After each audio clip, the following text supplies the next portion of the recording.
Hello everyone and welcome back to my channel, and if you didn't know the title of this video already, it is the reading wrap up.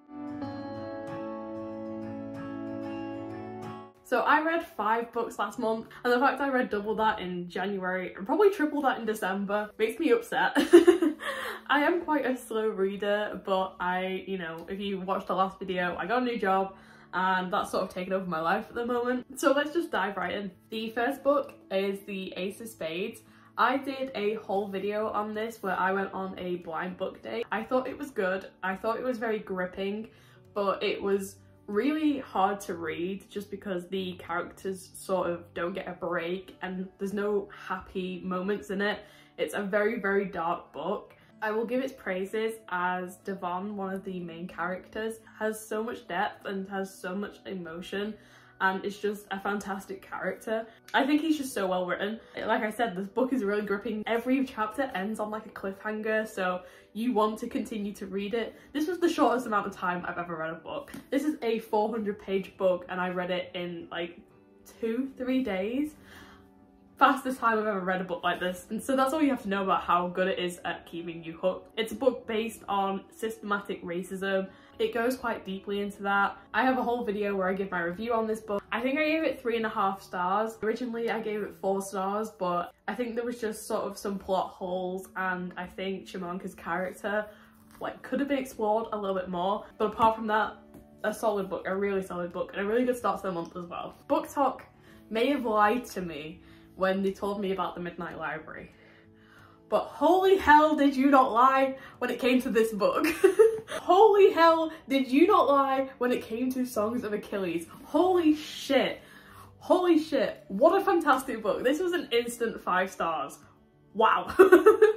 I was so skeptical. I either really love or hate Book Talk books, and it's usually the hate side. So I was so skeptical coming into this. I don't know. I didn't know what I'd think about it. I didn't know if I was gonna like it or not. And there were some slow moments in there, don't get me wrong. But apart from that, this, and I cried, okay? I cannot tell you how much I cried over these fucking characters. I did pretty well throughout the book. There were some really, really amazing bits and some lovely bits. And I think I cried once during the entirety of the book. And I was like, oh, I don't understand what everyone means when they say that this is a sad book. And then the last sentence happened.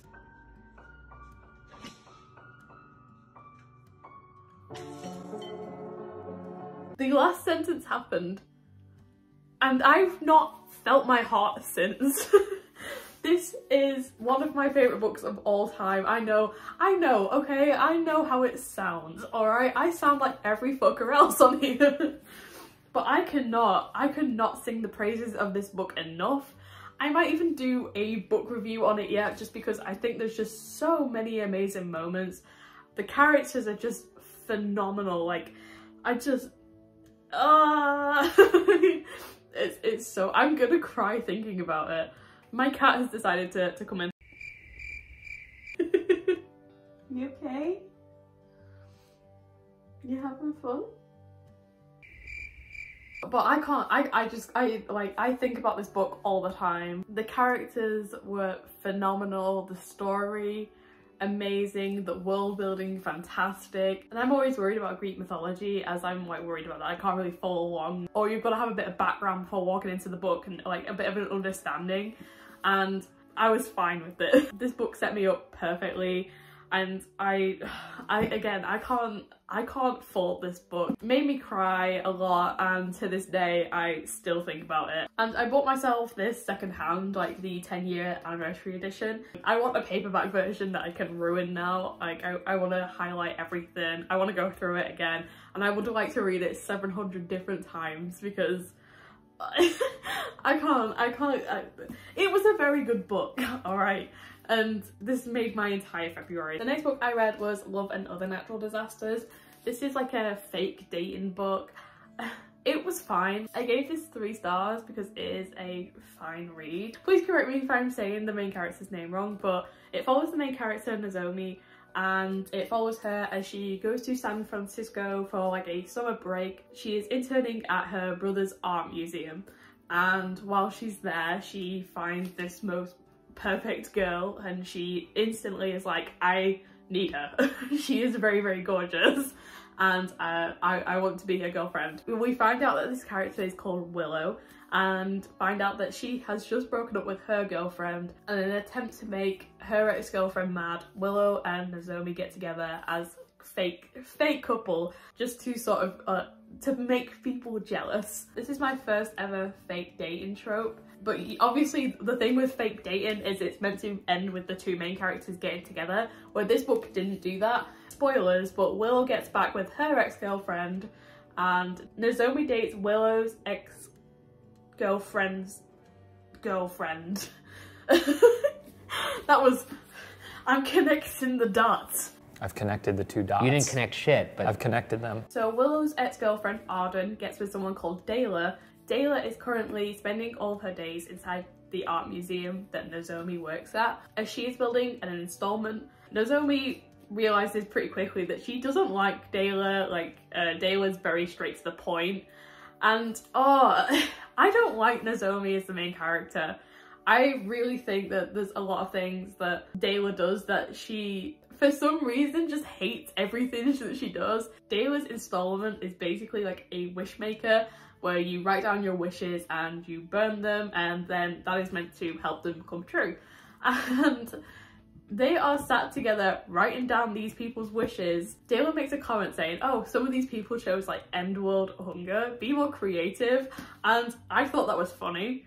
And I thought that was funny, and it reminded me of Miss Congeniality, where they're all on the stage and it's like, what do you want? And they all say world peace, and I think it's so fucking funny. And Nozomi is like, why would you say something like that? People are allowed to wish for world peace if they wanted. And it's like just instantly on the defensive for no apparent reason, because she just made this snide comment. Dayla's like snide comments just seems like a way of just being like, this is my sense of humor, or like this is just like how I talk. And Nozomi is like, I hate it, I hate all of it, but they end up getting together in the end anyway. I don't know. I don't know. There's a lot of different storylines into it, and like I said, she doesn't end up getting with Willow, who she is fake dating. She ends up getting with Dayla, who she hates at the start, and it kind of comes out of nowhere. And I think they bond over the fact that Willow and Arden still fancy each other. They're sort of just using Dayla and Nozomi to get back at each other, but yeah, it's a strange one. But there were some nice bits in it, I will say that. So yeah, this was a fine book. So this was sort of like a 2.53 stars. The next book I read was Open Water. This was another 5-star read for me. This was incredible.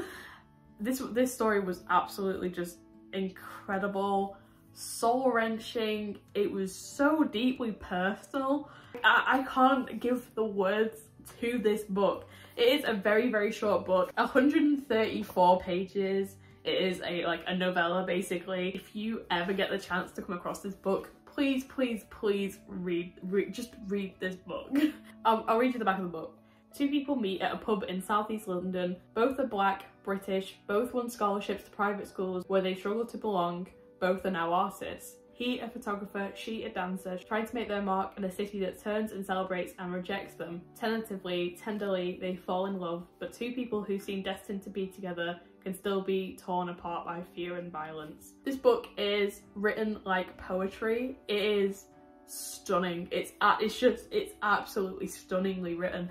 And the characters are so beautiful, like, oh, they have so much depth. The two characters, I don't think they're named in the book either. I may be wrong, it was quite a few weeks ago. The woman is currently in a relationship with the man's friend, and he goes to a pub and meets his friend and sees that she's there. He feels her presence and is like, I need to talk to her, you need to introduce me to her, please. And he introduces them and they speak the entire night. Later on they start to hang out together, and the boyfriend becomes so jealous that he breaks up with the woman. And then it is about these two characters trying to find love in each other, basically, not wanting to lose the friendship or relationship that they already have and transitioning it into a relationship. The woman goes back to Dublin sometime, so it's like long distance as well that they have to deal with, so they don't fully commit to the relationship. A friendship with a few benefits here and there. But towards the end, they get into a relationship, The relationship between them comes crumbling down as the man goes through a horrid series of events that means he just shuts down emotionally and doesn't know how to cope, doesn't know what to do basically. And he doesn't want to talk to anyone, he doesn't want anything, he just shuts down. And this in turn, you know, crumbles the relationship. They don't speak for 6 months, and the book ends with them two meeting up and trying to reconcile what they had. This book talks a lot about racism and trying to live and survive in a place that has not been built for you and has been built to be against you basically. And it is all of that while these two are trying to figure themselves and each other out. It's a really beautiful read. It's absolutely gorgeous. I think it's one of my favourite books, and it was honestly an instant 5 stars. It was just absolutely beautiful. I really enjoyed these books, and honestly I recommend all of them. I'm really excited for the books that I'm reading this month. Thank you so much, and I hope you all have an amazing week, and I shall see you next week. Bye!